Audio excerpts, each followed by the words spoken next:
Good evening. You're watching the main news on HKIBC. I'm Raymond Yeung. Here are tonight's top stories.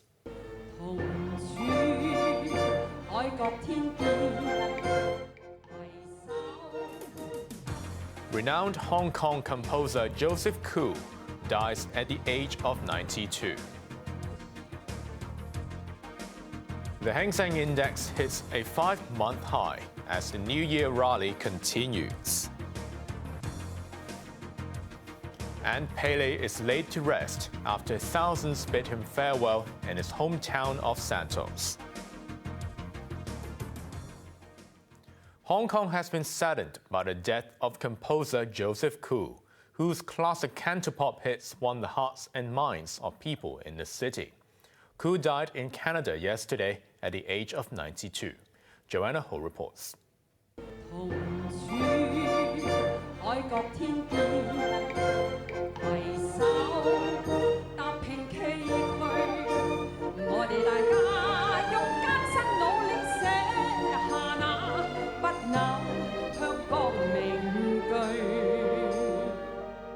For many Hong Kongers, Joseph Koo's iconic Below the Lion Rock lives in their collective memory as a symbol of their cultural identity at a crucial time in the city's history.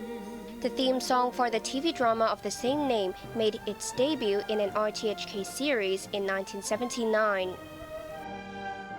Because 1970s, I think it was a decade of transformation. Hong Kong economy continued to develop, but there was still a lot of social problems, uneven distribution of resources, and so on and so forth. And the song inspired people, Hong Kong people, by saying that we have to stay on the same boat. We have to get rid of the conflicts among ourselves.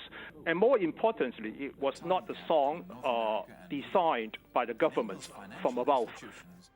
Born in Guangzhou in 1931, Koo's family moved to Hong Kong in 1948. During the 70s and 80s, he composed many famous TV drama theme songs.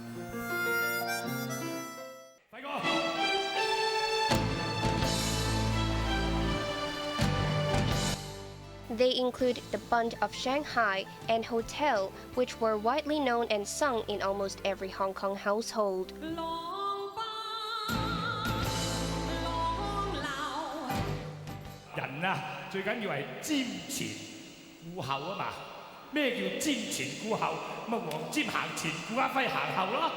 For many of his songs, Koo collaborated with the late lyricist James Wong, who is regarded as the father of cantopop.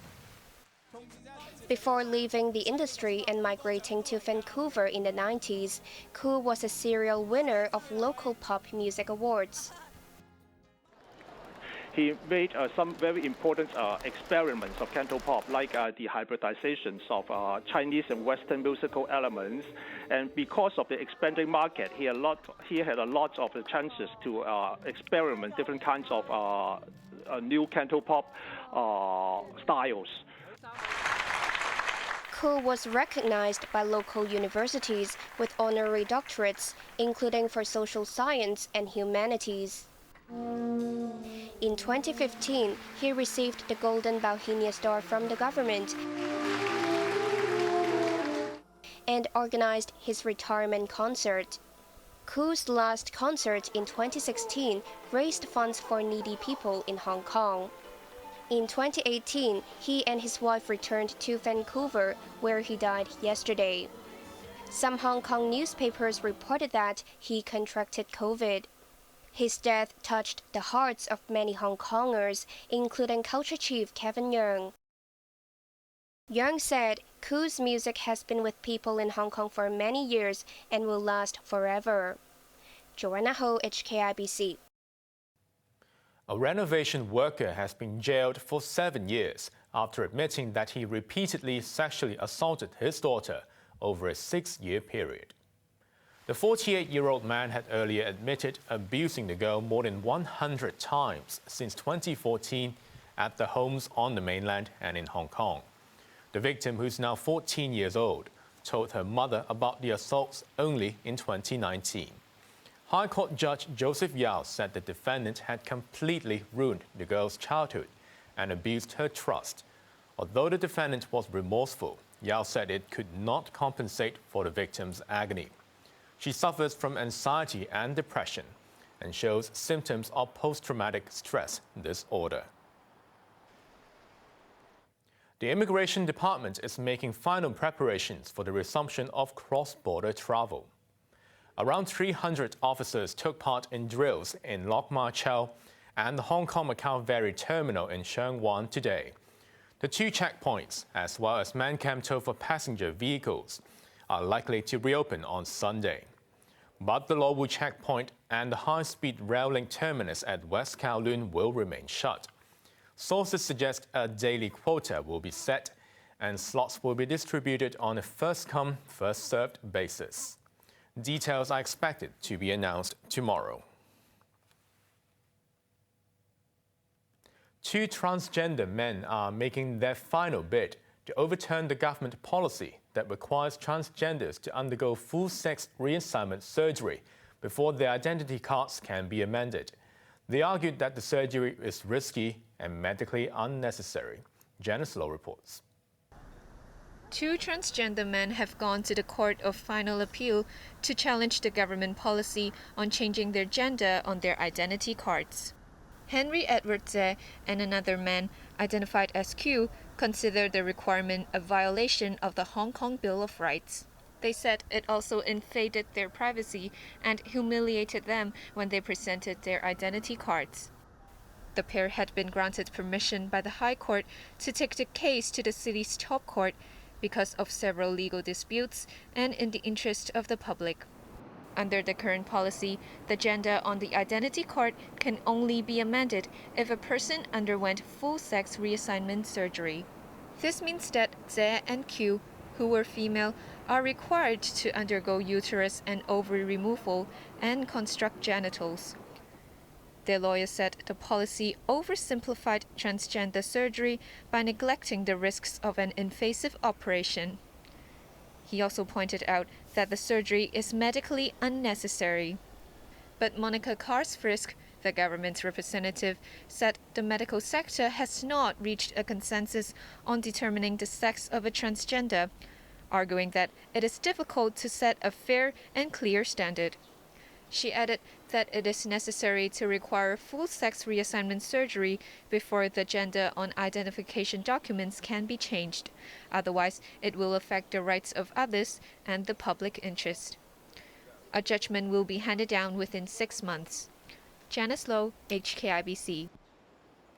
About 1,400 people who applied for the government's Top Talent Pass scheme have been approved.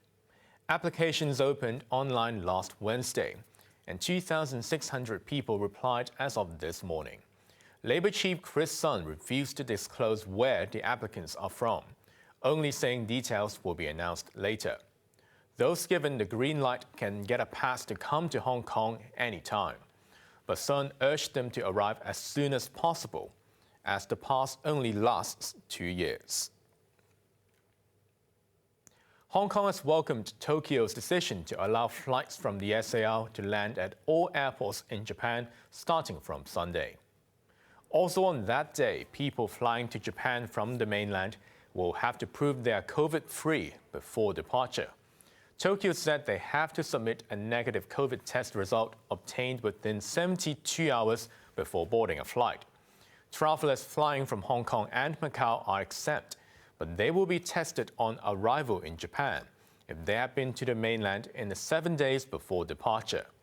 Tokyo had earlier required mainland visitors to undergo a rapid antigen test on arrival. But Prime Minister Fumio Kishida updated the policy today, saying PCR tests are more accurate. Turning overseas, for the first time in 100 years, the U.S. House of Representatives has failed to elect a speaker on the opening day of a new term. Republican leader Kevin McCarthy faced a rebellion within his own ranks and failed to secure the minimum number of votes required. Azam Khan reports. The U.S. House of Representatives began its new term in chaos after being unable, for the first time since 1923, to elect a speaker. Members cast their ballot 3 times, and each time, Republican Kevin McCarthy failed to get the 218 votes needed to secure the influential position that he's eyeing.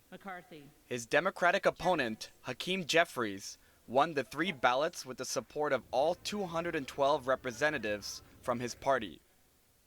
However, he cannot be elected Speaker because the House is controlled by Republicans. But McCarthy faces opposition from his 20 members of his own party, a core group of conservatives aligned with former President Donald Trump. Those of us who will not be voting for Kevin McCarthy today take no joy in this discomfort that this moment has brought. But if you want to drain the swamp, you cannot put the biggest alligator in charge of the exercise. The White House said President Joe Biden would not interfere in the House battle, which will continue until someone wins a majority and succeeds 82-year-old Democrat Nancy Pelosi. Azam Khan, HKIBC.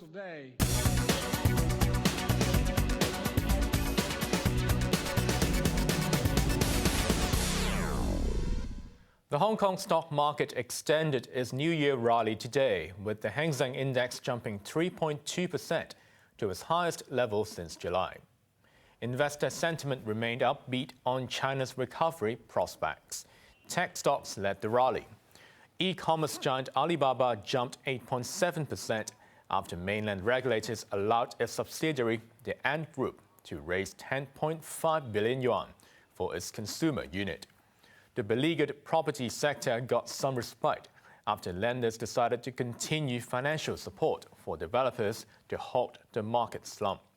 Country Garden surged 7.4%, and its property management arm, CG Services, soared 11.7%.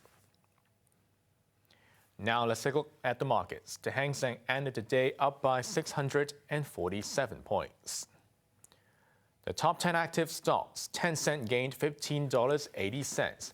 Alibaba picked up $7.75, while JD.com was up $16.20. Kuaishou Technology was up $3.95, while Wuxi Biologics was up $3.65. The forex trading against the Hong Kong dollar, the euro's at 8.29. Pound sterling at 9.42, while the Australian dollar at 5.36. Over in Europe, the London FTSE is currently up by 54 points. Hong Kong's retail sales have slumped to their worst performance since March. Sales in November fetched $29.5 billion, a 4.2% drop year-on-year. That reversed a 2-month winning streak and was the worst month since the height of the 5th COVID wave between February and March last year. Department stores recorded a 19% dive in sales, while business was down 15% for clothing and footwear retailers. The Retail Management Association said the relaxation of inbound quarantine in September spurred overseas travel and dampened domestic demand. But the government expects sales to pick up when tourists return in the coming months. On to the weather now. Tomorrow will be generally fine and mainly cloudy with some sunny periods. Temperatures will range between 17 and 21 degrees. Now let's take a look at the weather around the world.